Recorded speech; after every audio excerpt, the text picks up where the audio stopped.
Oh my God. Can you all believe I brought all these Muppets on at the same time to talk shit about what we did last year and what we're going to do this year? Hey guys, we got the wardrobe. We got Mo from Mo's Game Table. We got Kev from BigBoard, and we got Andrew the McMurray, Mr. I'll push miniatures anywhere you want to push them. And well, everybody say hi first. Hi. Hi. I had to hold all of my restraint to keep from unmuting and talking shit while that countdown was going. You give. Are we not supposed to talk during the countdown? Oops. Yeah, right. No, I found that out on the wrong way because I thought I had muted myself one time and proceeded to curse at Jeff for about 15 out of the 30 seconds of the countdown. Yeah, but you give this 5 minutes and there'll be so much shit talking going on. It's not funny. Oh, but absolutely. Look, we're not going to give y'all one of these typical, hey, my top 5 games from 2023 was this. We don't do that. None of these guys. What you told us. That's not the way. Wait. I was going to do that. I thought I actually specifically came up with 3 very notable gaming experiences. Number 20. So you all know the countdown last year when we got together and did this shit. Y'all were grilling me because I didn't follow the path that you all thought I was going to follow anyhow. But guess what? It's a year later and it's the same damn story. So you're just going to have to follow the cue as I throw them out there. And we're going to throw up one cue right now. That's right. Everybody in the crowd started. Rules are made to be broken. Here we go. Tell us what your favorite play last year. You just said we weren't going to talk about our favorite things last year. So, what's your favorite game about women's suffrage? Yeah, we're missing somebody. My favorite game was Votes for Case Blue.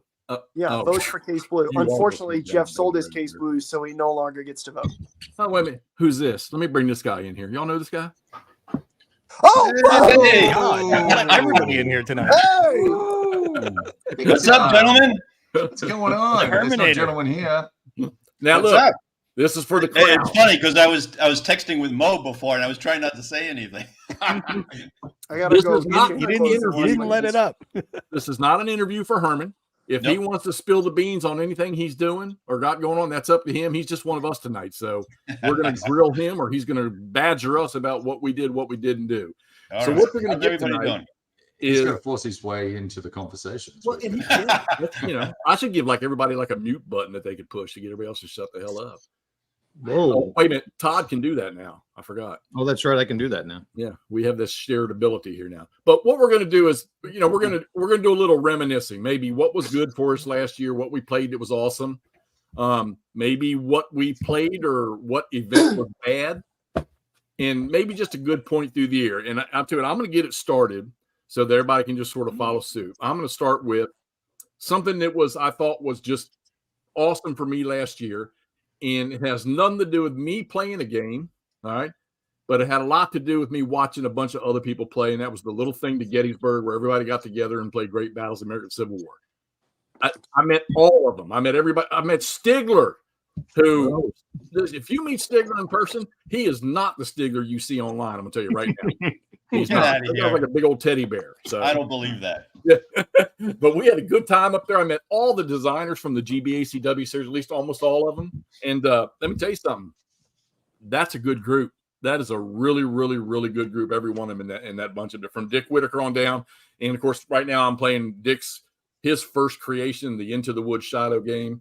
And I'm eating that thing up. And that game's racking my brain. So there we go. I started it. So let's go up here. Todd, why don't you give us something?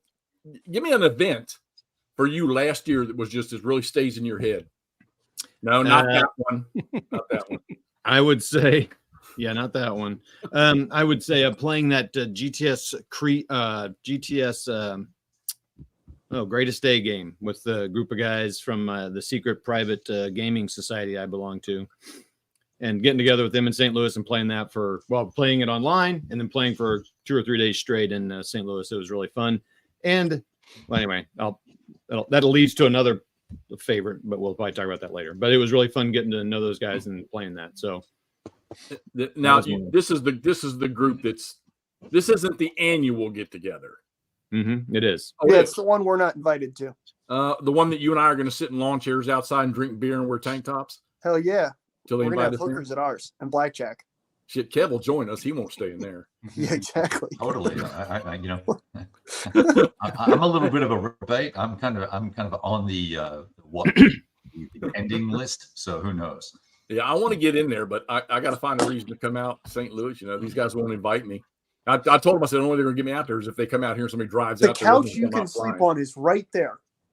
Yeah, yeah, right there. Anyhow, That's Mo, the couch I slept on for years. Mo, what'd you do last year that was good for you in the gaming world? I don't want to talk about hockey. We can discuss that. Oh yeah. Well, there was nothing good in hockey anyway. But let's see. Can I talk about anything that's not pending litigation? No. Yeah, I would say it would be playing Aaron Armour with Bruce Maxwell at Compass Expo. That was pretty awesome. Got to enjoy that and sit down and play the game with him. And it's always cool to play the game with the designer. And especially when it's something like this and you're seeing it for the first time, the new version of it. And it's just really, it's a beautiful game and it's going to be a lot of fun. And okay, now this is the one we haven't seen this. This is going to be a re-release, right? Or is this a completely new version? Okay. It's a new and version. It's a redo of it with updates and everything. And now everything is hidden information. Well, not everything. You can play it regular, but it's better when you play the hidden information for 2 players. Right. You can play it solitaire or you can play it 2 players that way. And that way you don't even know what the hell's out there for your guys. So you're just as surprised as they are when you find out what your strengths or your units are. So I think that's going to be pretty cool. But the regular way you can play it is just standard as Bruce always calls it 3-card Monty, where you just put down your strength units, your strength chits underneath the counter. Right. And then it just, when you come up and make contact with them, try to engage them, that's when you reveal.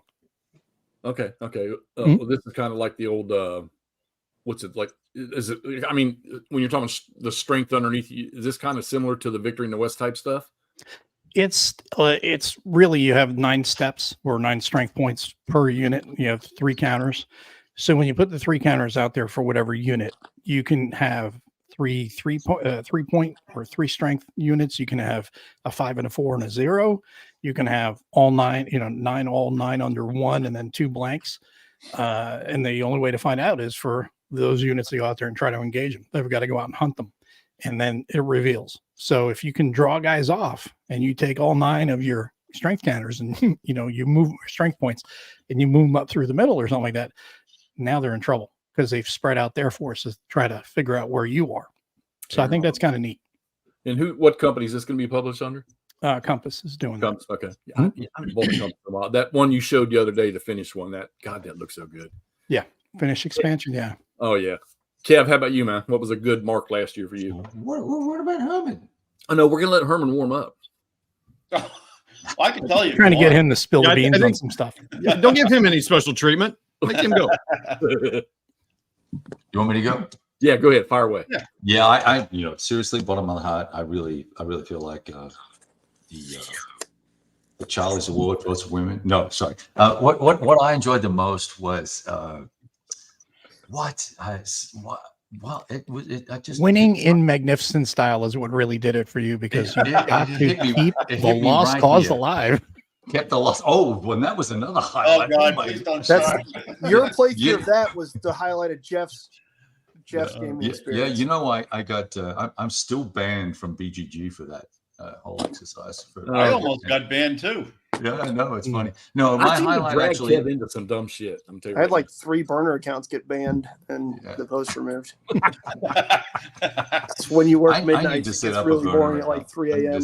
Apparently, I need to set up a burner account because I can't ask any questions. No, I'm in the same boat as Todd because I think my best gaming experience last year was at the Top Secret Con, and I actually got to invest in Line of Battle, resolving around Culp's Hill and that whole Cemetery Ridge conflict for a day and a half of game time, which was cool because I've not really gone deep into ACW Tactical, number 1, and then number 2, certainly not Opposed. I haven't played Opposed. I think I've only played Opposed once. It was actually one of your games, Herman.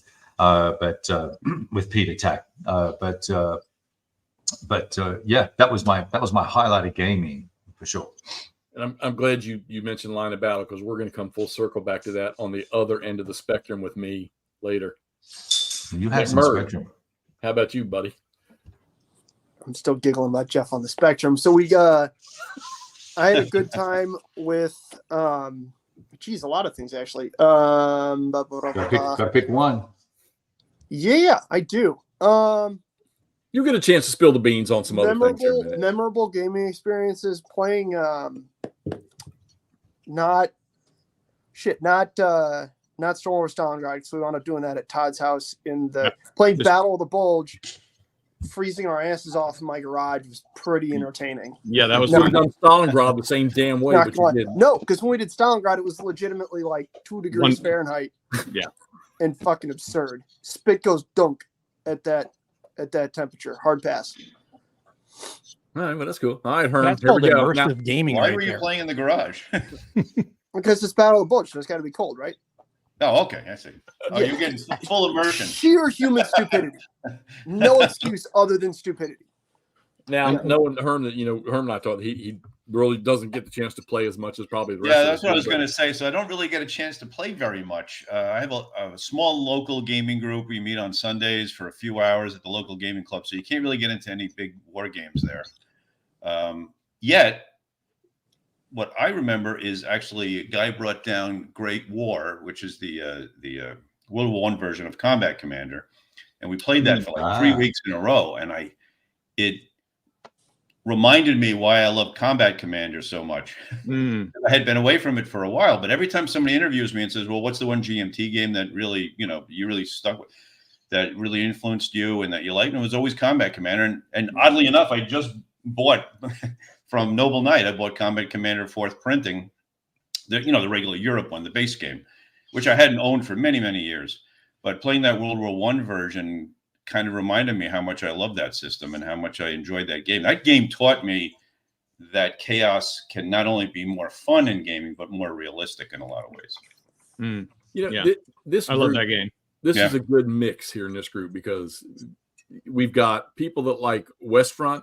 We've got people that like Cold War. We got people that like the monster stuff. We got miniature players that like to play some of the earlier fast war hex encounter games. And then we got a guy that actually designed the games. So, I mean, there's a broad spectrum here of people that there. Then use that word twice, McMurray. Yeah, and I'm sorry I can't contribute more on the Civil War stuff, but I don't play any Civil War games because I spent so much time designing them. It's very odd. I know. And I used to play a lot of Civil War miniatures. You just keep doing that. Let's Todd, we have any questions after us catch up before we move on. So this is what so everyone make sure you're putting out what's your favorite game, your favorite event, or whatever it was last year. But just a couple comments that stood out to me. Meandering Mike says that that we need a Plum Island Zorn crossover game. I don't know who that's to. I would figure Mike would come up with that one. Yeah. Yeah. The dirty little secret about Plum Island Horror, and Gene kind of let it out in his in the GMT update, is that it's a war game. It's a war game underneath that layer of horrors. That engine is a war game engine. That game was designed by me after I was inspired to do it when I was designing Miracle at Dunkirk. I was doing a Dunkirk game and for Legion War Games, which is supposed to come out this year. God I was going to say, Jeff, is that the one you play tested? Yeah, I've actually been through it 2.5 times now. So yeah. And while I was designing that, I was like, "Oh my God, this would be kind of cool. What if these Germans were actually zombies and you had to evacuate a village, a city, and and that's how Plum Island Horror became what it is. So it's actually a war game underneath that exterior of a horror game, and maybe I got lucky and we hit it exactly. We hit it exactly right where the war gamers like it and the general gaming public like it. That's cool. I never seem to play stuff that's. I mean, if it's not World War II historical, if it's not ACW historical, I don't know if I own any games that are, maybe fantasy or at least as far as hex encounter box games that are sci-fi. And I know for a fact that I'm probably missing out on a lot of good games out there that can still represent the tactics I use in regular hex encounter historical games in some of these fantasy or sci-fi games. That's funny because that's an argument I make all the time. I think a lot of war gamers get kind of caught in this thing. Well, it's not a historical war game, so it's not really a war game. But you can play sci-fi war games, you can play fantasy war games, you can play horror war games. I think Mo agrees with me. I know Gimpy agrees with that. Yeah. Well, look at World War III. That's a fantasy, Yeah. right? Well, Yeah. you're Fantasy. exactly right. And then Mark Walker took it even a step further with Long Road, right? Oh man, there's a game. I love that freaking game. I was just playing it a couple of weeks ago. Well, I mean, and that's a perfect story example of what I'm pops out. talking about. You Yep. can take a wargamer and you can still have those same decisions, right? And Yep. you're just changing the theme. Yeah, I hear people get say all that spun up about around what's that game called? Groot, I think it's called. Root. Root. It's Root. really Root. And that's Groot's the little tree guy, right? that's like coin though. So Yeah, that's Oh, it's different. no, not yeah, really I a war can't- game. I'm sorry, I Yeah, can't it's do not really. Root. Yeah, that was designed by Cole Worrell, who was originally a war game designer, right? He did. Right. Was it John Company? Well, John Company is a Euro He negotiation. did Pax Premier, Pure something like Pax that. Premier. Yeah. Pax Premier, right? Yeah, that was a war game, I believe. Well, okay, so Todd, is there anything else we need to put? Let's see. Napoleon's last gamble OSG was surprising. That's a good system. Mhm. Kev, you've touched that system too, I think, haven't you? Have I? The I don't know what it Napoleonic is. Library or whatever. Yeah, sure. Yeah. Yeah, it's okay. It's Yeah. 70s technology. Yeah, I played almost all those games in their original orientation. I'm sure Kev has too, right? Yeah, most. They're just there's just I don't want to say anything against any other systems. They're just a little. There was something that always bothered me, especially the second iteration with the cards. Right. Here, I'll say it for you. It's got an antiquated combat system. Yes. Okay. It's very difficult to kill things, and Yeah. it has an ahistorical, realistic, whatever you want to call it, means of killing units. Where Yeah, it's got that conundrum of You got to put the cavalry unit on Napoleonic, top, and right? you got to Despite all surround the units. despite all that Napoleonic thematic input, it doesn't feel Napoleonic for some reason. Right. Yeah. You have these fantastic maps, these beautiful counters. Oh yeah, it's You've gorgeous. You've got all the dragoons running around, or what are the scouts, whatever they call them. I think that's running around doing all that stuff and command. And Are we supply saying that wagons. it doesn't feel Napoleonic because, okay, well, if I got to go back to where I started with Napoleonics, other than like the Napoleonic quads from SPI back in the day, I got to think, and Kev, I think you're doing this now, is the only game I see to me that represents Napoleon this best suit me is Wellington's victory. Oh boy, yeah. Yeah, that's So pretty is that- tight. Yeah. So are we talking the difference, between, because OSG does not represent the Napoleonics the way we probably want to see it because it's not at a tactical level, but is the library system not more of an Well, operational? it is at a tactical level. Well, anyway, go ahead, Herman. No, go ahead. No. No, I don't want to. So Kevin Zucker has several systems. So there's 1 or more kilometers a hex, all the way down to hundreds of meters a hex, right? And so the NLB, the Napoleonic Library of Battles, is the system that I'm referring to that I think specifically has some issues, right? In terms of, it just doesn't feel right to me. The operational scale stuff, I have all those games. I've played most of them, all except for Jena, I think.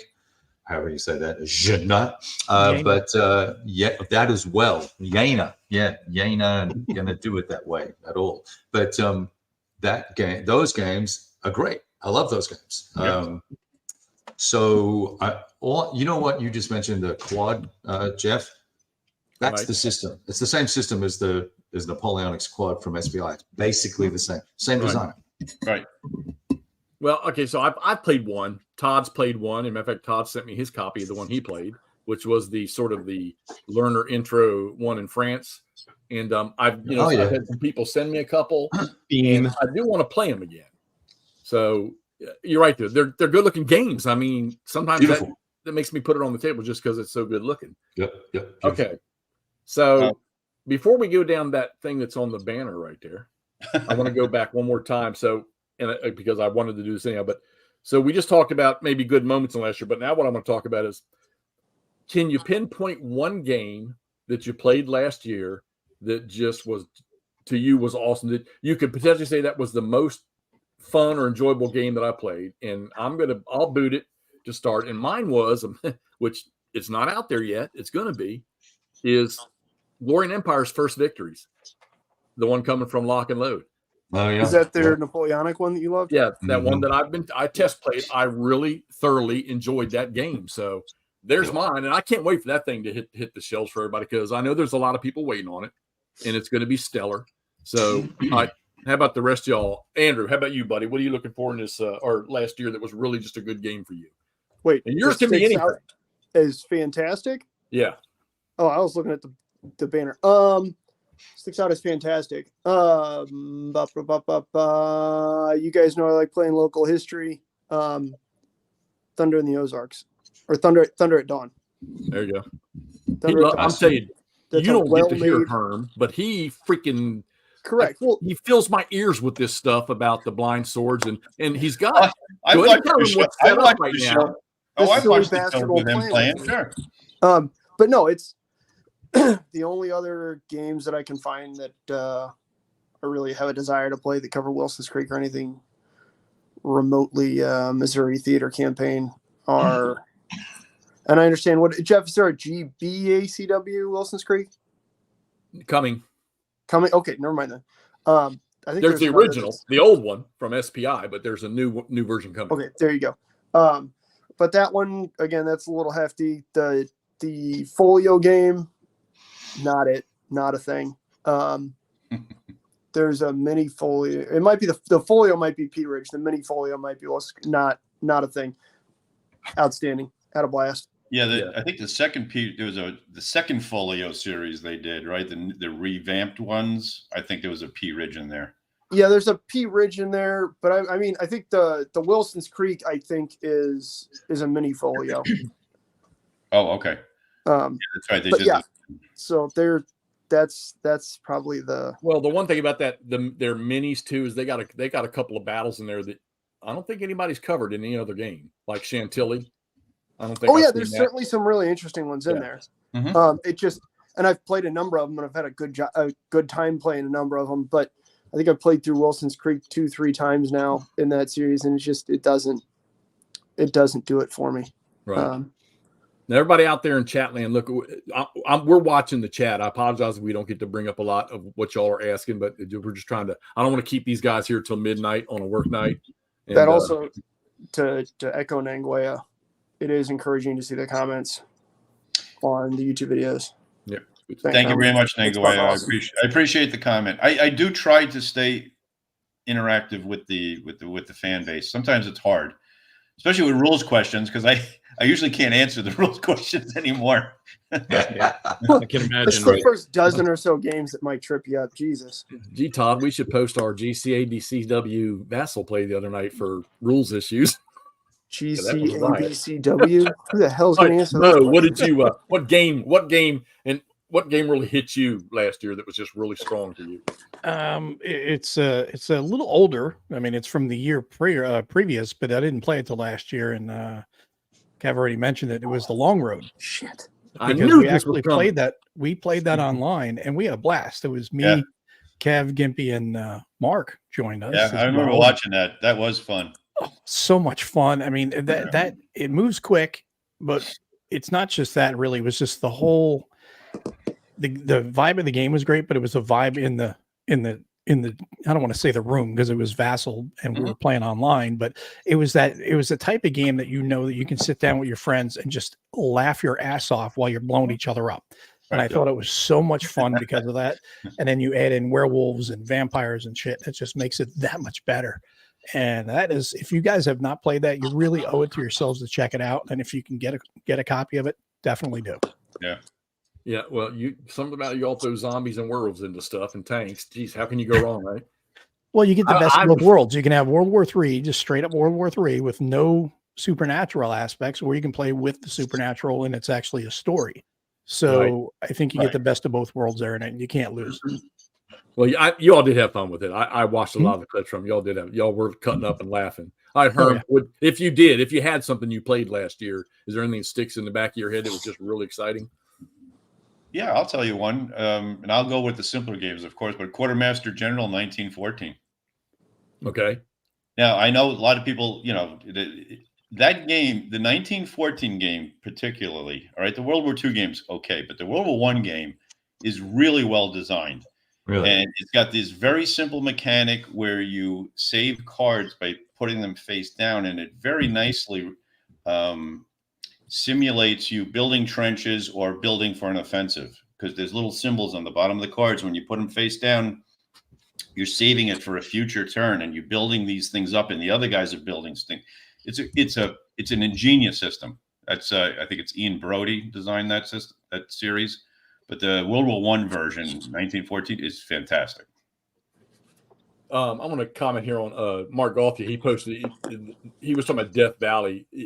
When it comes to the great battles of the American Civil War, of all the games that were made, granted, they're all awesome games, but that box, if you purchased that box, you got more Civil War out of that box. And then they have a $20 expansion to it. So you've got 10 to 12 battles you're fighting in the Great Battles of the American Civil War. That box for Great Battles of the American Civil War, that if you don't have it and you like Civil War, you're missing, because that's a great bargain for that. That's not, don't get me wrong, there's so many Civil War games out there, and we're gonna get to one here eventually that was just phenomenal. But for that system, I think that's the best box in the business out there for that one right there. All right, Kev, what'd you play last year that just you can't get it out of your head, that you wake up in the middle of the night saying, "Damn, that was so good"? Wow. Nothing. The things you didn't like could be a lot easier. Kev, I think. No. It depends on Kev, to be honest. No, I actually had a great year. I had a great year of gaming, and I actually had a little graphic that I think I posted on my blog at some point. But I was looking at it, and there's so many ticks for things that I enjoyed. The Battles in the East volumes, both of those, I really enjoyed those. I don't lay awake at night thinking about it, but I'm ready for more, and I'm ready to play them again.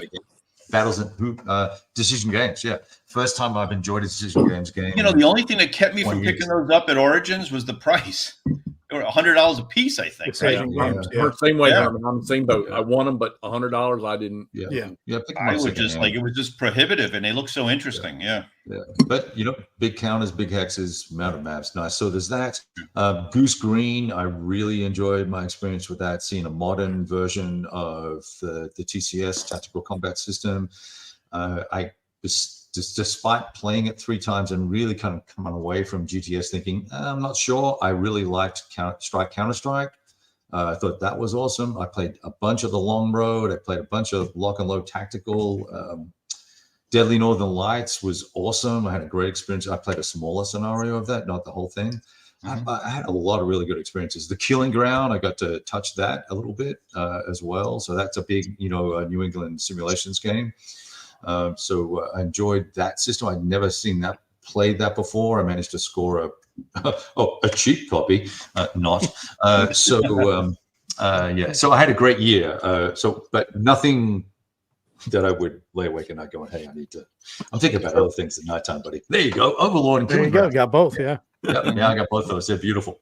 Well, beautiful maps. About you, Kev, is that you get all over the place with a lot of these games, and like you might shoot that little 5 or 6 minute video, but we get to see a lot more of what's being played that a lot of us won't cover, or we won't shoot enough video of, and you do it in little bits and pieces, and it works great. Now, Todd, before I hit you up on this one, I want to bounce something here that Kev brought up. It instantly jumped into my head when we were talking about big counters, big hexes, and and I know Todd and I have talked about this, but I want to see if one of y'all can maybe give me some therapy on this one here. So I love BCS, okay? I hated Aircourt. Yeah. Because of the big hexes and I do not know why. Change of format, right? I do not. I set it up, I started to play it, and I was like, Yeah, go play Day of Days. Go play Day of Days again. Get nice small counters. Nice I don't know small why. hexes. Because a lot of the other games I played that I really like, Most Fearful Sacrifice, big counters, big hexes. First Victories, big counters, big. I loved it. A couple of other games I just played recently were big counters. So I don't know why, but it's got to be. It has to be that, because everything else was fine, and then all of a sudden, boom! Here's this one with all these big counters and big hexes. I'm like, why this just didn't? I don't know. It's like an operational game should not be allowed to have big counters.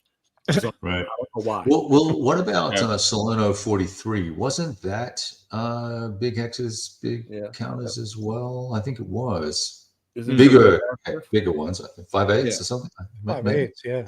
Big counters though. It's slightly, They're all that way. Yeah, maybe they're all that big. Yeah, I haven't tried that one yet. It's sitting up there.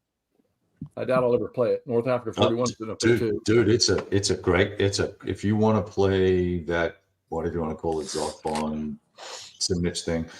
It's a really good learner game for that. The rules are so crisp. I mean, I don't think there's any mistakes in that rule book. Yeah, it's a good system. Yeah, for sure.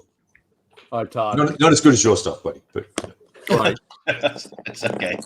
Todd. Most remarkable play. You played like 500 games last year. What's the most remarkable you played? is I that didn't all? play that many, but I played a few. I'm gonna do like Kev did and cheat. I got McMurray and I played the entire Victory Awaits full campaign, all 3 maps. That was pretty cool. Wow. Testing that system out. I think I don't know, McMurray, you can correct me if I'm wrong, but I wouldn't mind playing like center or north or south alone, like just by itself, just to kind of test some things out. And I don't know how soon I need to play all 3 maps together, but it'd be fun to test some theories on let's try this in the north as opposed to what we did or something. Which game did you say? Sorry, what game? A Victory Awaits. It's the chit draw Victory system. Lost system. Victory Oh, Lost. okay. I didn't know they linked together. Yeah. Or it's a 3. Oh wow. Okay. No, All so three- it's all so three it's front not and a back. victory awaits, a victory lost. No, it's just the whatever one we game do. that does all 3. It's just a victory awaits is Barbarossa, but it has north, center, and south. Yeah. I didn't know that. I Well, didn't you know like that. some SCS titles, so you would like that. Yeah. Yeah. You would like that. Yeah, game. I I want love to Nanguea here real quick. Or Nord said he was asked about the Core Command AMs and Into the Woods. There's scenarios where you use the regular division activation markers, but in the campaign of the July or the April 6th scenario, you use the core commands because everybody's so tight together that if you tried to use the division activations, you had troops that wouldn't be able to move. So that's all that was. All right. So that was that was fun. That took us. We played it 5. I think it took us 5 days, 5 different meetings or something to do that, or 6 or something. Yeah. But that was pretty fun. We played OCS, Jella, how do you say that, counterattack in OCS, just a real small thing on Sicily. That was cool. We played it wrong, but it was fun anyway. and then I would say my favorite thing, going back to my first thing, was the GTS system finally stuck with me, and I this is what I was missing. And I we really need to like play, it. dude. You and I need to play or something. Yeah, We need it's to been really fun, and I'm looking forward to Utah coming out. Should be out anytime. That's gonna be pretty awesome. Yeah, Kev, you and I can just play all of Utah. Just over past this. I want to love that system, but I'm not there yet. Well, I wanted to, and now I do. So I've just been pretty surprised by that. So that was my favorite thing. It's cool, dude. Jeff, Yeah. before we move on, I sent him one of mine because I couldn't. That's another system that I want to get into it, but I don't see it happen. I mean, right now, if you told me, Jeff, hey, you got to play GTS or Goss next, and right now, I would say I'm probably going to drop Goss up there on the table and try it again. I won't let go of Goss because I do want to learn how to play that damn system. Yeah. So, yeah. and I got people that'll teach. We know Clay will I feel teach, you. so out there on that. All right. McMurray had something. Yeah, had something. just Go ahead, sorry, Andrew. I forgot an honorable mention in here. I'd have to toss Storm over Jerusalem in there too. That game was a blast to play.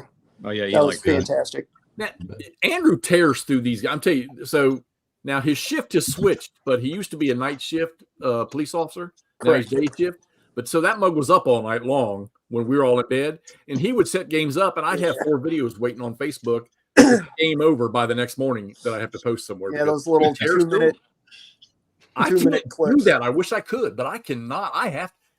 Maybe it's from That's what playing happens. monster games. I have to get up and walk away after maybe a couple of chit draws or something like that because I'll go brain dead if I try to do Yep. it. That's what happens when you have like 5, 6, 7, 8 interrupted hours and a shitload of caffeine just Red Bull. going straight through it. Nice. I love it. Switch over here. What? I love it. Oh, wait, I gotta say what I. Oh yeah, hell, I forgot me. Yeah, Don't Jeff, leave what was me your out. favorite game to play? All right, well, I'm gonna throw out a couple here. So I did say the Glory and Empire, the first victories. I really enjoyed that, and there were two other ones that I had my hands in last year. This is going to be an oddball for a lot of people because it freaks them out. But Gettysburg 77, the advanced system. Oh wow. There's something better in that game than I think that gets missed. There's a lot more detail to it that I think is really. It's a pain. It's a pain in the butt to play it, but it was different compared to everything else I played that's considered a monster game. And then the test play of the Wilderness game from GBACW, Stepping into Hell, that was I really enjoyed the daylights out of that. I think I must have shot 10 videos on that one, but I had a bunch of fun with that. And none of you guys play any GBACW stuff. Kev, you won't even touch it, will you? Correct. I played it. I played it for an entire weekend with a friend, and I don't ever need to play it again. I'm good. Okay. Yeah. No, fair enough. Hey, and we're getting ready to jump topics here anyhow in just a minute. So I've had that little banner flying up there about your biggest disappointment from last year. And look, this doesn't have to be a specific game. It doesn't have to be. It can be a play event that you had, a playthrough that you had, a solo playthrough. It could be a conference or a convention that you. It doesn't matter. Just something that disappointed you. And what's really bad here is my damn list of good and bad. My bad list is bigger than my good list. Oh, no. And since I'm not going to browbeat anybody over this is me. Everybody's got their own opinion. All right. But here, I'm going to throw all of my disappointments out there. And I'm going to get some hate from a couple of people, maybe not in here, but in the I'll make fun world. of you just so you don't feel left out. Here comes the first one. And I will be playing these games again because I'm not done. I need to know the system more. Line of Battle. That game just didn't do it for me. Not one little tiny bit. I can't put my finger on what it was, but after playing, and now who's the guy that did the tutorials from that's doing the Perryville version? Nick. Nick something. Oh, we know him, Kev. He comes to St. Louis occasionally. Nick and his uncle. Anyway, yeah. Okay, yeah, right. He sent me a message, man. He said that's probably not the one. I started with the Monoxy Junction one, and he said that's probably not the one. Not the right battle. Yeah, Lieutenant Hoplite. It's the name of the guy. Why I'm not doing it. Yeah, Nick. Okay. I'm not getting rid of them because I'm going to do it again. I want to give the system because they're coming out with a wilderness game, and I don't want to miss out on that. Yeah. Set up a small battle at some section of Gettysburg and try it. Look, I'm still not. It's not my. It was my favorite until I played a big scenario, and it's now not my favorite. It was equal favorite with some other guy, something Herman made, some Gettysburg game he did, but his Knucklehead here is now my favorite system for ACW at the moment. So now, wait a minute, which one though? Because Herm's got 3 of them out there. Well, which one's your favorite of the 3? Not, I mean, AMFS. I like the blind. So whatever Gettysburg Revolution is. does. No. Your Swan. Black Swan. Yeah, Black Swan. Flying pig. Flying yeah, pig. flying Okay, pig. yeah. Yeah. Speaking of that, Herm, so I gave the one you sent me. I had a buddy that wanted to try it. Mhm. I don't know where he is anymore, and I can't get it back. And I'm trying to talk to Murray out of sending me his version too, and No. he won't part with it. What did I tell you last time you asked me about that? Yeah, I know. Here we go.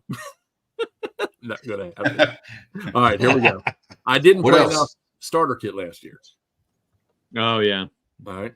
I didn't play GCACW last year. Todd and I both bitched at each other about that because we meant to play it and we didn't.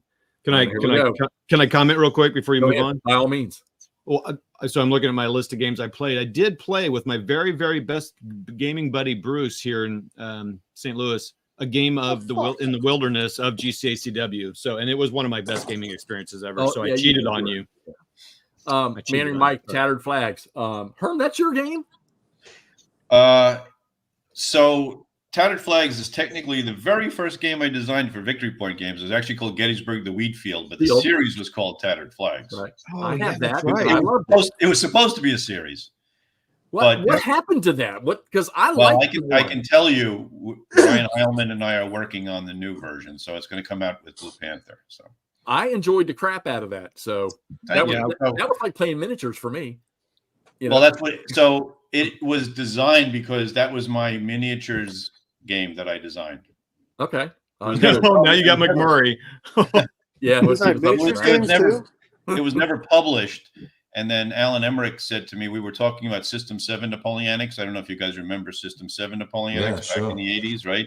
So those were the cardboard counters that you used as miniatures. And we wanted to do something like that for Victory Point games. So I said, I have this Civil War miniatures game I designed called Tattered Flags. and that's what started Gettysburg the wheat field. But then, of course, like with a lot of Victory Point games series, they never became series. They just kind of died out. At the scale that game was, my God, you could probably do 20 different engagements just at Gettysburg on one day. Yeah.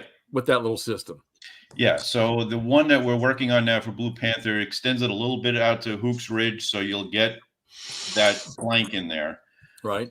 The fascinating thing about the wheat field is 20-something brigades fought there in that late afternoon. It was like switching batteries out of a remote. It's a tiny piece of ground. Yep. And actually, I wish I could show you the cover. That we just had an artist come in and do the cover, and it's gorgeous. I'm excited about that because that game looked really fun, and then it's hard to find. So I was just like, yeah, I got lucky, and somebody, actually a buddy of mine, he down the road here, he knew that I had seen it and wanted it, and you couldn't find it, and he made a trade with a guy, and told the guy, said, "Okay, we'll trade this game and that game, but you need to throw in the wheat field for me," and he gave me that game, and I was because you can't find it. To me, that game was like Case Blue trying to find Case Blue. Yeah. But I got it now. All right. But I'm going to we're working on it. We're working on it. Well, I'll be excited to see that. That was well worth it. So thank you. All right. These next three, boy, I'm going to tell you what. Let me get this one out of my hair real quick. What's McMurray doing over there? The texter has demanded that I drive to Todd's house and we fight in the street. So wait, what? Why? Choose because Todd was talking shit. So that's good. Keep going. All right. Well, I test played a game, and I almost hate to do this, but I can't help it. I tried to be as decent as I could about it. It's like he's delivering Domino pizza. Oh yeah. We're delivering a can of whoop-ass, I think. He's doing Uber Eats on the side. I got to do a delivery, guys. To Todd's house live. It's okay. I did not enjoy that Calc and Goal game. The what? The Calc and Goal game. Oh. That I feel bad because they sent me and asked me to test play it, and I did. And I gave my opinion of it. That was on Kickstarter, right? Yeah. Yeah. Has it fulfilled yet? Now that's just me. Don't there's a lot of people I've seen that do like it, and they like and I've got the Inferno one too. I haven't played it yet, but it's the same my thing. game. So it's the same thing. Yeah, I know. I read the rules. Yeah, I read the rules and passed on it. Ardennes too. I think. Ooh. Ardennes. Oh. One scenario of it. I didn't put it this way. I would if you told me I had to go back and play again, I would prefer to set up the first Ardennes and play it. So first Ardennes is broken. First Ardennes is broken. So knock yourself out. All right, here comes the big one, and if I can't see anybody arguing with me about this one. Well, to an extent, I don't want to say that this was a bad game for me. I surely didn't appreciate the price and what was delivered. And I thought that it's going to say Case Blue. No. KP2. Oh, I got both versions of it. You didn't learn the first time, huh? Huh? I never played the first one, and I went ahead and backed the second one. And I saw that box. I'm like, wow, that's gorgeous. But once the box came open, and I tried to play it, I was like, no, I'm sorry. And once again, give me Goss. I'll go back. The hell's KP2? Yes. Course on pocket. How far'd you get? How far'd you get? Opening the box. I almost wished I had Mo and stopped right there. But so I set up. I can't remember which. It was a big scenario, Kev. There's only two, and they're both big. So three, I guess. There's left and right, and the whole thing. Yeah. Okay. And then the Germans are kind of scattered as they go farther to the east. They're lying to the east, and I just didn't. I couldn't wrap my hands around that one. Yeah. Anyway, sure. Yeah. I can see how people wouldn't like it. I think you kind of have to deal with the designers. I'll use it whimsical approach to concrete rules, and that kind of plays into the messing bits up for the game. So. There's Well, I mean, and I know that the designer's one of the more established East Front knowledgeable people out there. Sure. I know Sure, that. writes I books. mean, yeah. But it's an old game, bro. It's It's an old game. It's an old game that just got reprinted. Like, it's just with a new map and some nice counters. So it didn't change anything. I changed the artillery rules, but Okay. so you're playing a 70s game. So you have that baggage, right? So I agree with you. Like, I enjoyed the gameplay because it was really, I ended up having an interesting experience. Right. And I got castigated by him in private messages about gaming it for the Germans. You know, so, you know, I was like, well, dude, I'm just playing the way the rules are friggin' written, you know, and like, what are you going to do, right? And he's like, well, that's not what I meant. And he browbeat me about setting up the game before I read the rules. I mean, he hammered me about that. I didn't get that. Why would you not? I mean, I want to see. I want to see what I'm looking at when I'm reading. Yeah, where did the pieces go? Yeah, that's crazy. So anyway, so there you go. There's my disappointment. So since we got Kev fired up, what was a disappointment last year for you? Well, I'm only going to share one because it was the absolute worst game that I think I've played in the last 5 years. Oh, wait a minute. I think I know what this is. There was a movie of the same name. Yeah, there is. And it's let's see. So this game box I bought on sale for over $80 from Blue Panther. And this game came with components for another game in it. Charts, rules, stuff. The maps that I opened up had ink smudges on them. So component quality was poor. Art was poor. Counter set offsets and all that nonsense were terrible. It still had the outlines of where all the counters were supposed to be cut. So all that aside, let's just say we put all that aside and let's just play the game, Kevin, and let's let it go. The game is just so stupid and so poor. The rules are so poorly written. The mechanics don't even. I don't know. It's like three kids got together and said, "Yeah, let's make a game." So Three dyslexic kids got together. Oh it boy! Was so, and I was really, really excited about it because I love the Sisu area, right? The Finnish stuff. So it's Sisu battles for the Susari Island, 1942 and 1944. Do not buy that game. And do not buy anything. Well, I shouldn't say it. I've heard Lace Wars is great if you can work your way through the rule book. It was just a tragic game. It was massively expensive for the bullshit that you got in the box. But other than that, it was great. And I remember when you got that, I was like, oh, cool, Ken's got it, because I was interested in it too. And then when I saw you basically just, I don't know, eviscerating it, I was like, oh, I'm so glad. Whew, I totally did not have to buy that. So many mechanical things wrong with it. It was terrible. I remember the presentation sucked. What the hell is this map? I mean, yeah. Oh, it's just it's ice. I get it, right? Right. But and you flip it over, it's summertime or something. But just all the ink was smudged, and you can't. The mechanics were stupid. Who was it that was saying? And it wasn't too long ago. And I don't remember. It was a designer. I want to say it was a designer or developer or something that was talking about.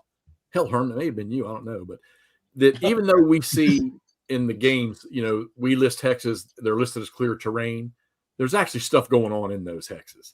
You know, there's fields, there's plowed fields, and maybe there's but when I saw that game like there, Mo, I'm sorry, I wanted to play hockey. That's all I saw when I saw that Sisu.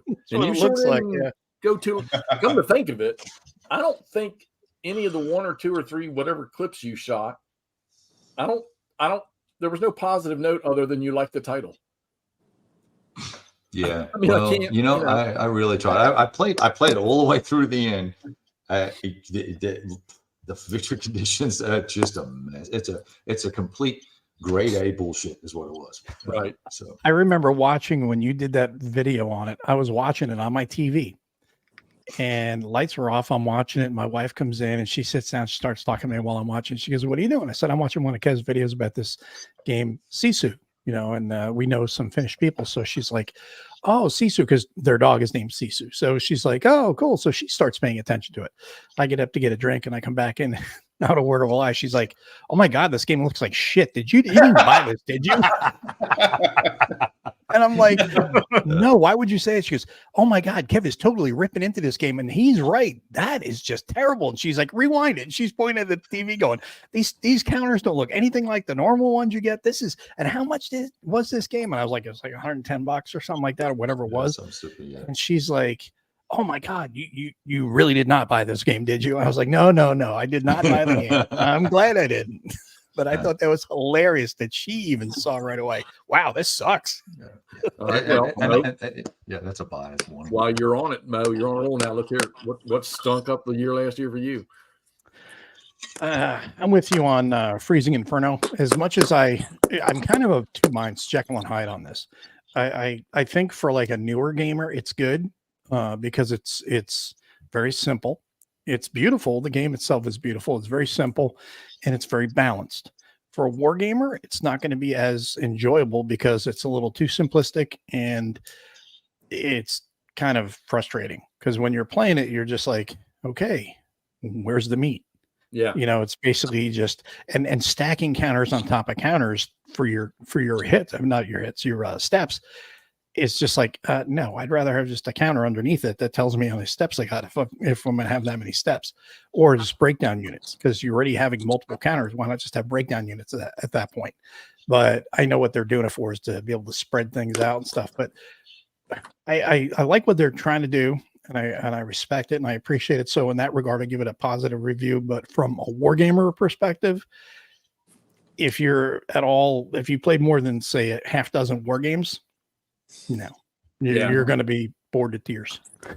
Todd and I were talking about a game that I played not too long ago, like actually very, very near time ago, and I enjoyed the game. I loved the way it looked, and it was big counters, big hexes. And I loved what era and what time period it was being fought in. And somebody commented in my video, or in the comments on the video, that they didn't like it because you weren't using your brain to play the game. And I didn't think. And then I thought about it after they said it. I'm like, oh shit, they were right. There's no brainstorming to play this game. I mean, you're just push the counters forward and roll some dice, which, okay, yeah, maybe that's fun sometimes. But if you're not thinking, and it was historical, so that's what makes it even worse. Yeah. And I was like, wow, I didn't see it until I saw that comment. Like, they were right. So, yeah. And not to mention, the game is just not very historical. Kev and I had discussions on this offline ourselves about that game, Freezing Inferno, about how the map is not indicative of the Finnish countryside and things like that. And that first map looked like a cartoony Christmas card. They were really proud of it. Mm-hmm. And I can respect their enthusiasm for that. And I appreciate their enthusiasm for that. Sure. But it didn't look good.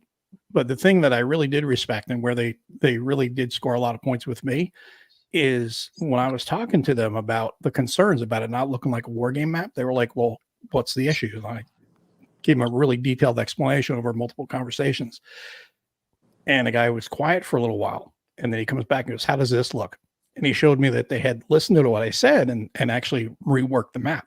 And they were so proud of the first map that they kept that one and then put the eventual war game map on the back. So it was a good, compromise. So you get both. And it looked better, but it was still not indicative of what you get in Finland at that time. I haven't looked at the back of the Inferno box. Yeah. McMurray, before I get to you, hold on a second here. I saw something I wanted to answer to. Crud. Jeff, someone's asking what the name of the game is you're talking about. No, I'm not gonna. No. Oh, you don't want to say it? Okay. No. Oh, not that one. Not the one that I'm talking about that I just played recently. That's because I have quite a few of them, and there's more coming, I think. So I don't want to trash a system off of one game. I don't want to do that. Whole system. It's got a bunch of games. Chat, check the banner at the bottom. Pay attention because there's going to be 2 more little banners coming up that will lead to the result of this. All right, Andrew, what trashed your gaming life last year, if anything, can possibly do that? So, like I said, P Ridge, I walked into excited to play because even games that aren't necessarily the best games on earth, I tend to enjoy if they're local. Just couldn't do it. I don't know. It wasn't. I don't know. Anyways, honestly, the biggest just blow up and let down was probably C3I's Gettysburg. Oh, yeah. Because people rant and rave about that. And I played it in that, play for, starter, entry level Gettysburg games, little series. And it just, I don't know, man. You had more fun with Blue and Gray Cemetery Hill than you did with that damn thing. I did. Yeah. I did. I was trying to think. Since I played Blue and Gray Cemetery Hill. I played that. I played Gettysburg 77 and Across 5 Aprils. And Across 5 Aprils is always awesome. Jeez, that's a great system. And dude, the C3I Gettysburg was just hot dog water. Like, what is this? Why am I doing this? Like, is it a war game? Yeah. Okay. Andy, you just can't appreciate great design when you see it, my friend. You're right. I know. It's a Mark Herman game, and how dare you? You're exactly right. You're exactly right. Honestly, though, if I had to name one that I just truly was disappointed with myself in, and it's 100% zero fault of the game because I love the game. I tried playing Bastogne last month, and I don't know what was going on. My brain just wasn't working, and I couldn't get into it. I fucking love that game. I have played that game several times. Always loved it. Always have a great time. And for whatever reason, I just couldn't get into it, which, again, is zero fault of the game itself. The game's fantastic, but I don't know. Something was weird. That and basically every game that I played with my former best, most favorite local gaming buddy. Those games are all dead to me now. Wow. Did we miss something? I'm not sure what that means. That escalated quickly. Is he in here anywhere? I don't know what happened. I don't know what was said that got everyone. Oh yeah, I forgot. We're supposed to wear our woven foreskins now. All right, now Herman, if you did, I won't hold your feet to the fire. But did you have a moment in gaming last year that was just that didn't do it for you? That you just had to get out of it or get away from it? Oh, are you talking? I didn't hear you. Were you talking to me? Yeah, I'm not going to hold your feet. Oh, I didn't hear you. I'm sorry. But did you have? Well, I'm not going to diss any Finnish games or anything like that. Okay. No, I'm not going to diss any games. I had I'll tell you the most unusual gaming experience I had in my local gaming group. A guy, one of the guys I play with, said, "Hey, I'm going to teach you how to play. Let's go play Atlantic Chase." And I didn't know anything about it other than what I've seen online. And I went and I played it, and this just speaks for the fact that there's some brilliant game designers way beyond my mental capacity. Because I sat down, I looked at that thing, and it looked like foreign language to me. I swear to God. And I won the first scenario, and to this day, I have no idea how I did it. But even the play rate on that thing, I'm looking at it going, I don't know what this stuff means. It's such a brilliant system. It's so unusual. You have to play it, I would say 3 or 4 times before you start getting it. Well, at least for me. Yeah. Well, see, I wonder if I'm missing out on a good game system because I couldn't comprehend the rule set fast enough. Well, especially cold turkey. All right. So it's not like I had a chance to read it ahead of time or anything. It was just like, here, sit down. I'm going to show you how to play Atlantic Chase. And I was lost. But like I said, I mean, I know people love that game, and I know it's a brilliant design. It just, man, for a first play, it's tough. Right. Well, I keep wondering why, because I tried Goss a couple times, but there's so much that encompasses that system. That just, yeah. I think this is going to be because Todd's kind of doing this right now with Squad Leader. which is what I think you have to take the same approach to Goss. You've got to push everything else aside and get in the rule book and just focus on that. And with that, Mr. Reed, what did you dislike last year? I would say that it's more what I didn't get played. So like you and I did not get GCACW play. That was a bummer, but we're rectifying that this year. Already started, so that's cool. I didn't get Battle for Normandy played, but I'm fixing that. It's on the table right now, getting set up right now. So I'm trying to fix my past sins. And I guess I tried Nations at War again, and I wanted to like that game. So maybe that's one I did try it. So I guess that's one. That's just one I don't think the system didn't set with me. That's the World War II World at War. Yeah.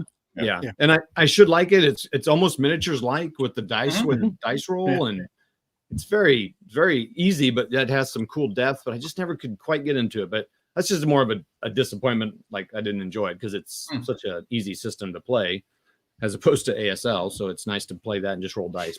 But there's others I really enjoyed Fighting Formations a lot. Did proofing for them for their new one. And so the negative turned to a positive. Aw. Yeah, I mean, you there make just a massive list of things that just didn't go well, even in games that I liked. But I mean, you can go on with that forever. So, all right, for the crowd out there. So, when I bought this game, I bought 2 copies a while back. The GTS game in question. Todd played it recently here, and this is the one we're going to give away, which I know you're not. Oh, it's stealth mode. Oh, cool! Awesome! I want that one. Stealth. Oh no! There, that one. No idea what it is. I've got a shrink wrap copy of that, a second one. So let me put up the next banner here. And you guys in here, don't answer Operation it. Mirror. Kev will probably know when I do put the question. He's going to know. All right. So first correct answer to the question that appears is going to win that game. I don't care where you are. You can live in freaking the Philippines and I'll send it to you. All right. All right. I'll sell some blood or something. All right. And here comes the question. First person that gets this, not in the audience here. You can have that GTS game. If you don't want it, we can give it to somebody else. So those guys can't win it, but we can. Okay, we got it. No rules. You said You mean not in the the audience. panel? Not in the audience. The None guests of us can't want win. your The audience free can win. shitty game. And there's the question. Who said, so people can't see it, who said experience is the teacher of all things?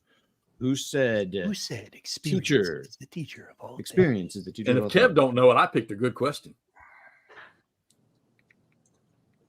Yeah, he thought Kev would get this right away.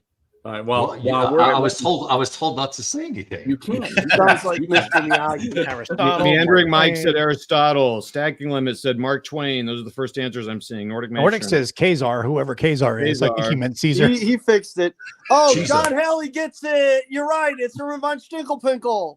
Jeff's favorite Tim trout. Zales. Elvis? All right. Nord is the winner. So Nord, you'll have to get with me so I can send this thing up. Shoot. I ought to make him drive down, or he's only about 2 hours away from me. So Nordic got it. He Caesar. got it. He goes, Elvis, he puts good in one. Kazar, so I started picking on it. And he's like, no, Julius Caesar, dummy. All right. All So, right, John, you gotta figure out how to get stuff from Jeff because we gotta send you something for Herman von Stinkelpinkle. I'll figure that out. Congratulations, sir. let's hit this last thing right here. So New Year coming. All right. What and Todd, you have a good list set up. So let's start with you. Say that a question again. Sorry. You have a nice list set up for the next year coming. Oh, Where do we want to go? Where do you want to go this year? I mean, is there something specific you want to play? Is there something specific you want to do that involves wargaming in this coming year? Oh, well, yeah, I mean, so again, doing the Crete campaign with the fellas, slightly different group of people. So that'll be cool. I'm really looking forward to doing GCACW with you. And we started that already. We had our first session that no one will ever see because we were stumbling. Took us 2 hours to do a turn, but that's okay. Yeah, these awesome dudes were like, hey, if you want to join in, we're going to play GCACW. And so then I didn't do anything all night waiting for a link. And then I sat at home and cried. And then my next one is, we're just going to move over that. Oh, now, come on. He would have cried harder if he'd have been in there watching it with us. Yeah. You would have been like, what are you doing? You guys so suck. McMurray and I want to play the Mighty Endeavor. We want to try to do that SCS like we did some of the other SCS games. So that'll be another garage game. And I do want to get some face-to-face and either Vassal or in person. I got a lot of people here for ASL. I got a lot of money invested. I want to try to get some played and see if I'm going to keep it or not. So that's the goal there. Good. You should do something like a little Metallica thing when you guys play in the garage, do a Garage Games Revisited night. That would be a good title for a series right there. Yeah, like Garage Days Revisited album. Oh, okay. Yeah. You got For those who to be didn't get careful the with the camera because of all the Fair Fawcett posters that McMurray has up all around the garage. It goes, hey, I got to take Todd his newest poster. There's only one that we all care about, but there's all right. Now let me tell you, Todd's real good about this, and I should do it too. He makes himself a good list, and I saw his list from last year, Rita. checking off stuff and marking stuff Oh, that nice. he didn't do. So Yeah. I know what you got on the table this year that you want to get done. We're all distracted. Sorry. Mo, what do you got? What do you got going on this year that you want to? I was just drooling over Rita Hayworth, but Yeah, man. I would say this year, well, obviously, Aaron Armour's coming out. Looking forward to that. Last Gamble, Atlantic Sentinels, the shirt here. Looking forward to all three of those. And hopefully, what I really want to do is just hoping to get more time because I got to work on some stuff. And then also, I want to actually get the game more for my own stuff because a lot of that just ends up getting stunted. A lot of times, I kind of rush through stuff a little more than I want to. Actually, a lot more. And I want to try to get some games online, get back to doing those Friday night fights that we were doing there for a little while, and try to get some more of those in. Just fun ones. It doesn't have to be anything long, serious, or anything like that, like Long Road or whatever. Just having some fun, sitting back, kicking back, playing some games, having some whiskey, and having some laughs. I think that would be a lot more fun to do that more often.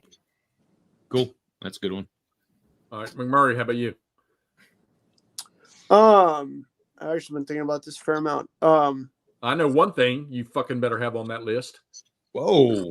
Yeah, So- that was big words because I'm serious about this one.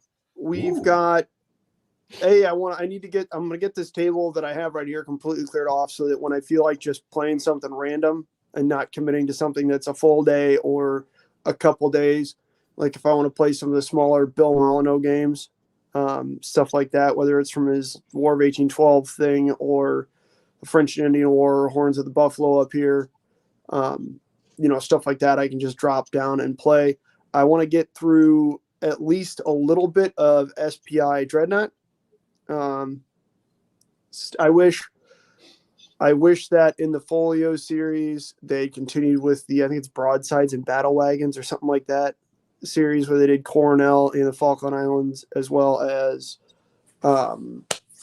River Plate and Denmark Straits. Those were fun, but those are the only games and scenarios that are there. So Dreadnought should be one of those far more ubiquitous things, kind of like Flying Colors, right? But for that, I was looking at Kaiser's Navy, which is a war at sea variant sort of thing for World War One. I tried playing Nine Navies War, but that has a weird alternate history twist in 1950 or in 1914 that kind of screwed stuff up for me a little bit. Just it seemed like they were focused on that and then created a game around that as opposed to creating a game that was fantastic.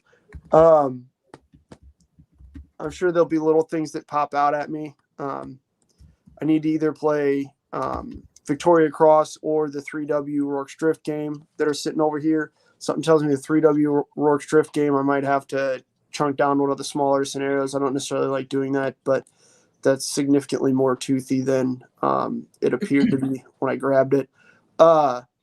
You've got one set up right now that you've been dying to get at and play. You're right. So I actually had to take that down because I didn't want the stuff to get all jacked up because Missouri, it gets real weird in the wintertime with moisture and stuff. But correct. As soon as it gets, to be nicer to where I can pop the garage door open and go ham. And I'll probably start with a smaller scenario because I've never played this system before. but obviously, a most fearful sacrifice is sitting out there. It's ready. Unfortunately, I got it right when the weather turned real shitty. I would like to explain something to a lot of the people who don't know. So the reason we play in the garage is he doesn't have a table that big inside to play a lot of games. Yeah, his garage fits. It was his uncle, grandpa used it for a shop, and it's got room for like 4 vans, and it's a huge garage. It's a 12-car garage. It's a large garage. It's a very large garage. So, but it's great. It works. Gaming table that then I added a 2x4 section onto so that it's 10 foot by 4 foot so that we can play. It never snows with all 9.5 feet of maps. The one in here I can fit 1 map and then play aids on without any issue. You need to set up It Never Snows and then have the garage door open when it's snowing. I think it would just be a great stream right there. We're using Todd's copy. Yeah, anyway, so that's why it says garage, just to make sure some people may not know that. So, anyway. But yeah, so that's, but so yeah, when I get some of those games that are either 2 maps or, 2 maps and play aids or something like that, I tend to do those out there. There's also less distractions out there because it's not all the other stuff that's in the house. You just sit down and and in reality, McMurray actually plays way more stuff than we do because he's all over the place. I'm gonna say, Herm, I'm gonna save you for last because I got a couple of questions I want to ask you.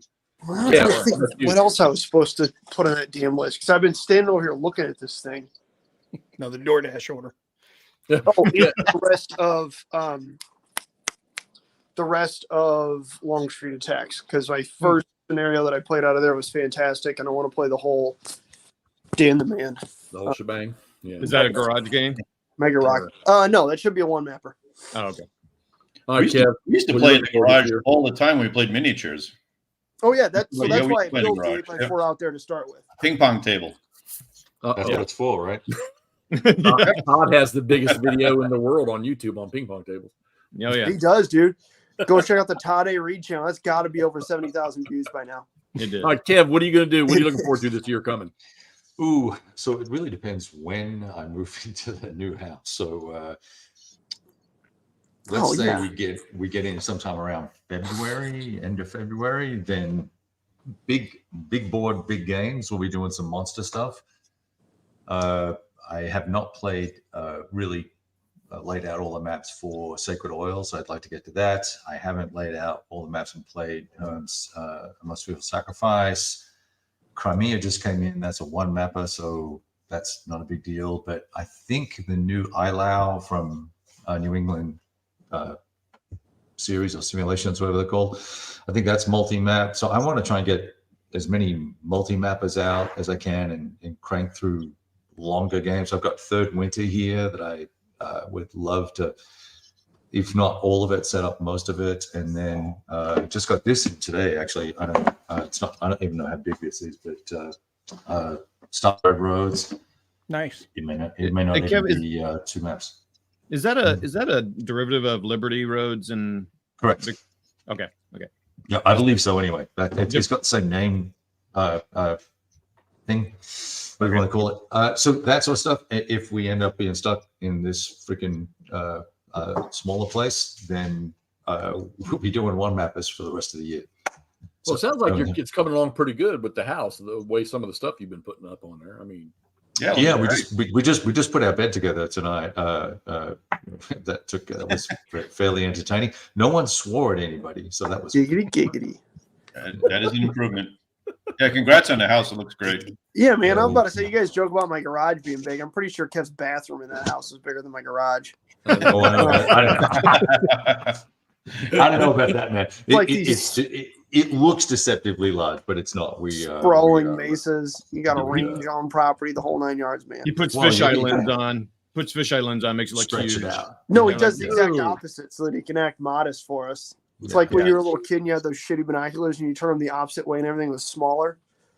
That's funny. Same idea. That's funny. Okay. all right, Herman, what do we got? What do we just in your little world of something you might want to play or something? Like, oh man, you're pressuring me.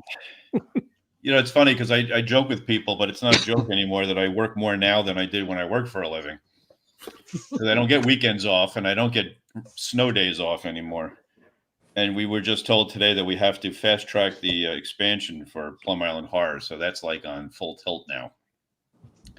But that means it's selling well. Yeah, I'd say that's good news, but it's bad news for you. I can't even tell you how it's actually overwhelming how well it's selling. That's cool. Even Dawn of the Zeds wasn't like at this level. Wow, that's great. Nice. It is. I'm very happy. I can't. It's a lot of work though. Yeah. So the big project this year obviously is Rocket Chickamauga, which is the sequel to Most Fearful Sacrifice. Oh. And Chickamauga it's a slow process designing the scenarios because it's a complex battle, and it's like a meeting engagement. It's a whirlwind of activity. So dividing down how you want to do the scenarios so they're playable and with goals. Oh, it's a lot of work, but it's a lot of fun too. It's going to be a great game. It really is. No doubt. Yeah. Yeah, it's a really. I knew about Chickamauga, and then when you start really digging into it, it's fascinating what went on there. If people ever complain about blind swords and chaos on the battlefield, I can just start ripping off what happened at Chickamauga, and you wouldn't believe it. Is it going to be a similar size as the most? I don't know the battles at all, so I don't know. Like similar. And the map work by Jose looks like Rick Barber. I'm telling you, wow. It is. Oh wow! Are you doing that with Flying Pig? Yeah. So it's going to be the same setup. It was so cool doing the counters because I wanted the counters to look. What was at Chickamauga that's unique, and it was really the Confederate flags. The Confederates had like 12 different flags they flew. So I researched all the units, and I tried to get all the flags to match up to the units. So it's a little geeky detail, but it's kind of cool. I love it. Yeah. People love that stuff. The famous thing about that battle too is that Longstreet's First Corps got new uniforms. They famously took a railroad from Gettysburg. Gettysburg's only a couple of months before this battle, right? They took a railroad down from Pennsylvania to Georgia, got new uniforms, and the new uniforms were made out of English cloth that was dark blue. So Longstreet's First Corps actually looked like Union troops when they first entered battle. Now that I did not. I'm always intrigued by how Longstreet, when he arrived on the field, and I don't remember which one of his divisions it was or brigade, where they just happened to at the right time start advancing into a gap that was created. Yes, the famous gap. Yeah, right. The story behind that gap is great. And Garfield's involved, the future president of the United States. He was actually the chief of staff to Rosecrans at the time. It's a really fascinating story. But so that's the big project. The other one is the Blind Swords Napoleonic. I'm doing. I was just going to ask, where's my Napoleonic system, bro? It's getting there. That's another one. It's a lot of work. So don't tell anybody, okay? Just between us. One of the reasons I designed Vive la Emperor, the solo game for Blue Panthers, I wanted to try out some of the ideas that I want to use for Blind Swords Napoleonic, because I'm firmly of the belief that I can do a very playable system and still have it feel like Napoleonics. Wow, right? Give it what the Napoleonic player wants to see in a Napoleonic game without making it. To me, like either one of your Black Swan or your Blind Sword system could handle that with some adjustments, right? I mean, they're not that far apart. No, they're not that far apart. So for someone who doesn't game either era that at all, what's the biggest difference between the two? Like what are people looking for? Napoleonic. Well, first of all, it's versus ACW. I mean, like A, the uniforms, B, the massed cavalry, C, the formation. So formations are very important. Napoleonics: line, column, square. Okay. Yeah, linear. It's linear, classical combat, right? And more cavalry. I think that's a big. Lot more cavalry, which is another interesting part of that. That's another reason I found Franco-Prussian War so interesting. Is it's 1870, and they had massed cavalry formations like they did in Napoleonic Wars, and this is years after the Civil War, the American Civil War. What else do I got cooking? Tattered Flags is another one. Oh boy, there's just so many. That's a lot. There's so many. I'm trying to do the follow-up to by Iron and Blood because people want another one of those. How about this? How about this? How about something that you can tip without giving away anything that you don't want to give away yet? Is there something you can, like an era that you all are going to be working on a game that you're going to be working on a game? Pre-20th century. Ryan Heilman and I are talking about doing a series that is going to be a totally unique system. It's something that's never been done in war games before. We're trying to find the right mechanics to do it so that we can simulate a lot of battles from a particular era in history and make it playable and very interesting. Awesome. Yeah, I don't want to say more than that because I'm not. I wouldn't. Don't. There is more sci-fi. There's a European company, a fairly big European company that has a cooperative science fiction game that we designed that's finished, that they're actually hiring people to write the story behind and do the artwork for. So that might come out this year. Yeah. Oh boy. I think, God, I know I'm forgetting something, and I'm going to kick myself when I get off and say, "Oh, I forgot to mention such and such." And I always want to do sports games. I mean, I still want to do a baseball game. I've been playing golf for the last 5 months, so I want to do a golf game now. Yeah. Calm down. Oh, I'm hooked. I'm taking lessons, the whole thing. I'm hooked. Oh my goodness! Hey, I live and breathe for the club championship every year. Same I McMurray. love beating up the youngsters every chance I get. Right. It is such an addictive sport once you get invested in it and you realize what you're doing wrong. You just want to fix yourself. And anyway, I play a lot of golf with the owner of our golf course. Well, the female owner of our golf course, and we're playing a lot of tournaments with her. But she always tells me that when July gets here, I'm not freaking playing with you because you turn into an asshole until the club championship. I can't. I love the game so much. I'm at the age where I can't play softball anymore. I can't play basketball because I can't run up and down a court, and I can't play flag football or anything. So golf is it. It's also it's a social event. Like I just went to the liquor store today to buy our birdie juice because when we get birdies, we had to drink brandy on the hole. So, but that's about all the big stuff. I think I can tell you. Oh, I can tell you. I know I can tell you something. It doesn't actually involve me directly, but there will be something coming out from Flying Pigs soon. That's a surprise that relates to Most Fearful Sacrifice. Oh, is it the expansion for the cavalry action you guys were talking about a while back? Nope. Claude Whalen. You hear that? Claude Whalen's designing it. I don't want to say any more, but you're gonna like it. They're too. You're gonna like it. You hear Less that, Jeff? fearful sacrifice. That a sparrow gets in the way of that cannonball, and Dan Sickles winds up riding across the field and teabagging Robert E. Lee right in the middle of his headquarters. This is why we bring you around. All right, guys. Look, hey, it's been an hour and a half, so I want to wrap it up. But is there anything else out there, Mo, Kev, Todd, or Andrew? Any of y'all got anything that's that maybe needs to be shouted out to the public here, or anything that y'all can think of? I got one. I know that it's not for everybody because you may not like ancients, and B, you may not like monster ancients, and you may not like ancients operational scale. But the Fate of All, Alexander's entire campaign from Thin Red Line Games is up for pre-order. I've read the rules, messed around on the vassal module. Oops, I'm not supposed to say that, but there is a vassal module, and it's pretty tight. And the tactical combat that's in that is also, you'll feel very comfortable if you know how to play Great Battles of History at a simpler level. You will appreciate the game. And then is that the one you've been posting the pictures of the counters? Yeah, on Facebook. Yeah. God, that looks sharp. And that's a simpler game than Great Battles of History.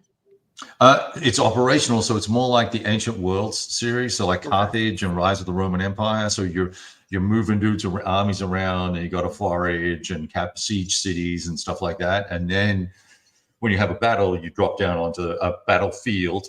So they have maps for that as well. Good stuff. Mo, you got anything? I'm not in danger, but that sounds cool. Yeah, I have. Well, the one I have gotten in last month, and I haven't sat with yet that I'm actually excited to, and it's not normally my time frame or time period, is By Iron and Blood. Herm sent me a copy of that, and I'm really I'm excited to dig into that one. It looks intriguing, and especially from a guy like me, it's not really into that time period as much. Well, that one uses a unique command system that I came up with, and Marco liked it. He just did a review of it, Marco Arnaudo. Yeah. And do I have to do a review like his too? It's a very good game. I think boomers. Pay attention to the count. That's very important. That's an example of a game. I got that mechanic from Conan, the big Ameritrash game. I actually just did a Kickstarter for that. But I always try to find other mechanics that we can work into war games to make them a little bit more interesting instead of the same stuff over and over again. Right. You go. Right. Todd, you got anything that's off the charts? I already mentioned it. I'm looking forward to Utah coming out. That should be coming out soon for GTS, and the Devil's Cauldron should also come out this year. That's going to be a big chunk of GTS, and I'm looking forward. This is a weird game for me to get, but I was intrigued by the history research on it. But The Last Gamble coming out from Compass, I'm really looking forward to that. Mainly for the history for it, because I've got some games I don't know how soon I'll play it, and I don't usually buy games for that reason. But it just something seems fascinating about it. Right. So I'm looking forward to those things. Andrew, anything new hot that you're maybe expecting? I tend to not look at pre-orders just because I'm not great at ordering things and then waiting and not knowing if it's going to come out or when it's going to come out or when I might get it. I can see Todd itching to talk about Ardennes too. And I have more than enough games. I realize this is an uncommon thing. I have more than enough games. I need to play the games that I have. Right. Invariably, I'm going to buy more games before I finish the games that I have. But maybe this will be the week or the year that I put a dent in that. Yeah. This will be the week that I play more games than I buy. He's already bought more minis on this call, probably. I haven't actually. No, that's rare. Which is mind-boggling, but it's because he hasn't clicked the submit button yet. He just has it all lined. I have to sit right here, so my computer's over there. Yeah. So we got to do this more often. I know that I'm obviously, Herman, when the Rocket Chickamauga, when that finally gets around to popping, I'm waiting for them to put the First Victories game on the shelf. And I'm not gonna lie to you, the biggest game, I don't know if we'll see it this year, that I could lose sleep over it, is the new release of 3 Days of Gettysburg, because I've seen it. I watched Dick Whitaker play it.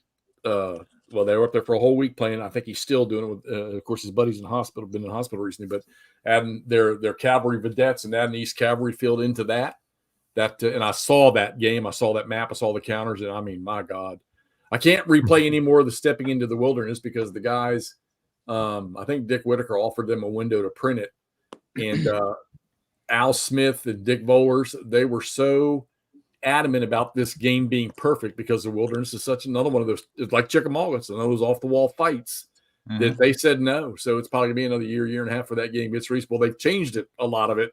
So the creation that I did, I can't use it anymore because it doesn't match up with what they've got going on now. So, but that's what I'm looking for. And Herm's, by the way, you're down there where my family lives. So my sister's out in Knoxville.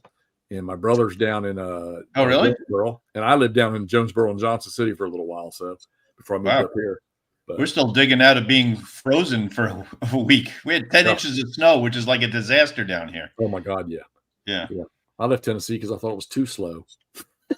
All right, so hey, I want to thank everybody out there. You guys, hey, Mo, Kev, Herm, man, I appreciate y'all getting on here tonight, and thank you for inviting me. Always, we get together a lot and do this stuff, and good stuff, good information coming out. Todd and I, we always discuss before we have these shows like this. Oh man, how's this going to go? Well, come on, man. When you get this group online, it takes about 30 seconds for one statement to come out. And next thing you know, there's just all kinds of knowledge being thrown onto the screen. So I appreciate anytime we can get you guys on here. It's awesome. And I do appreciate it. And all you out there watching, appreciate it. Thanks for coming on. Nord, I'll get with you. I got your contact on Facebook, and we'll get that game up to you up the street. I should just get on a bicycle and deliver it. And for everybody else, hey, thanks and good night. Thanks Bye. all.